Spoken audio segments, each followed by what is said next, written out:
Alright, hello everybody, and welcome back to your WWE Week in Review. It is July 12th, and my name is, of course, Easy E. Let's jump right into what happened this week, starting with Monday Night Raw, July 6th. Let's talk about those impactful promos first. Opening the show, we have a brief interaction between Cody Rhodes and Sami Zayn setting up the main event title match for the night when suddenly Gunther shows up and viciously attacks Cody, leaving everyone with concerns for Cody and questions about the night's main event.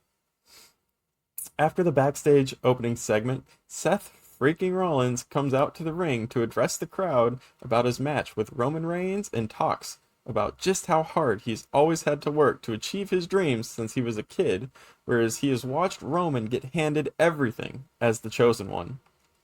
While Seth is going on, he's interrupted by none other than LA Knight, who came out to the ring and was speaking some real facts, calling out all of the top stars for always using the numbers game to keep themselves on top and to keep the real single stars buried. Then, the last impactful promo of the night came from who else but Paul Heyman. After a lot of talking and hyping up Brock Lesnar, Paul issues a threat to Obafemi on behalf of Brock Lesnar. Well, Obafemi responded and strutted his way down to the ring and addressed Paul Heyman himself and claimed that he's realized he has to walk through hell in order to get to heaven, and that he will see Brock in hell. Those were the main promos for the night, except the minor cut-ins here or there dealing with the championship match main event, which ended up with currently suspended GM Nick Aldis saving the day and finding a surprise challenger for the undisputed title. And now, let's talk about those match results for the night. We saw the Vision beating the Street Profits and taking the tag team championships after some interference from Maxine Dupree after she delivered a low blow to Angelo Dawkins.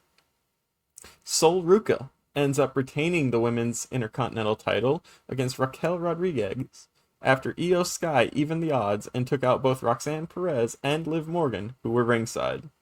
Rusev and Ethan Page beat Dragon Lee and Chad Gable and sent a dominating message to all the competitors in the upcoming gauntlet match to decide the number one contender for the men's Intercontinental title. And finally, the main event, the surprise challenger for the Undisputed Championship is who else but CM Punk. Punk goes on to beat Sami Zayn to become the new champion for the Blue Brand. And that will take us over now to Friday Night SmackDown on July 10th. Let's get started with the important promos for the entire night. First off, Nick Aldis opens up the show in the ring and starts by saying that he has been reinstated as the GM of SmackDown, effective immediately, and introduces the new, undisputed champion, CM Punk. Punk comes out and essentially challenges everyone who's anyone by name to step up and challenge him, but there was one person that he left off his list of people. And that person was Cody Rhodes, who noticed his omission from Punk's list and came out to remind Punk that he offered him a title shot when their roles were reversed and gave Punk no choice but to do the same or it looked like he was ducking the fight between them. So, their match was set up to main event SummerSlam and was made official by Nick Aldis right on the spot. Later in the evening, Carmelo Hayes cut another fiery promo on Trick Williams right before their non-title match. Finally, one of the last promos of the night, Jimmy Uso and Jacob Fatu come out to the ring to handle their family business, to which there is no response except silence from Solo Sikoa. However, Royce Keys comes out and tells Jimmy he needs to stop mentioning his name in their business, and that true family is built on loyalty, not blood. He challenges Jimmy to a match, and Jacob leaves the ring and walks away, saying that his business is dealing with Solo for the OTC and wants nothing to do with Royce. That leads us into the match results for the evening. First off, we have Finn Balor settling past scores after landing a coup de grace on Tama Tonga and taking the win in an absolutely electric match. Jade Cargill had an interesting match versus Alexa Bliss and ended up winning, then proceeding to beat down Alexa to send a message to Charlotte Flair. The Jimmy Uso versus Royce Keys match erupted into total chaos after Solo shows up ringside to try to sneak attack Jimmy with a Samoan spike. Jacob ran back into the arena to attack Solo and they battled it out ringside, which allowed Jimmy to hit a spear on Royce in the ring to take the victory. In the chaos that followed the victory bell, Jacob ended up attacking Royce Keys and then sent Solo his final warning to come back to the family on Monday night.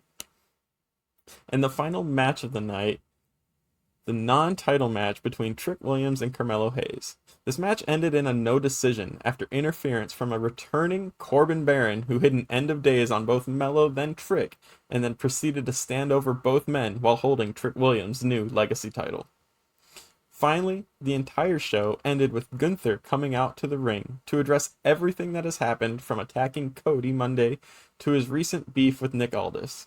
He called Nick out to the ring and gave him the chance to make things right. Nick Aldis set up a match for Saturday Night Main Event, pitting Cody Rhodes and CM Punk versus Gunther and Sami Zayn in a tag team match. Gunther then proceeded to beat down Nick Aldis and put him in multiple sleeper holds. That's going to wrap up our week in review. If you want to hear more about wrestling, be sure to check out our main show, Talk to the Bell, live streaming every Wednesday around 3:30, with the full video releasing shortly after that. For now, though, my name is Easy, and I'll be talking with you guys next time.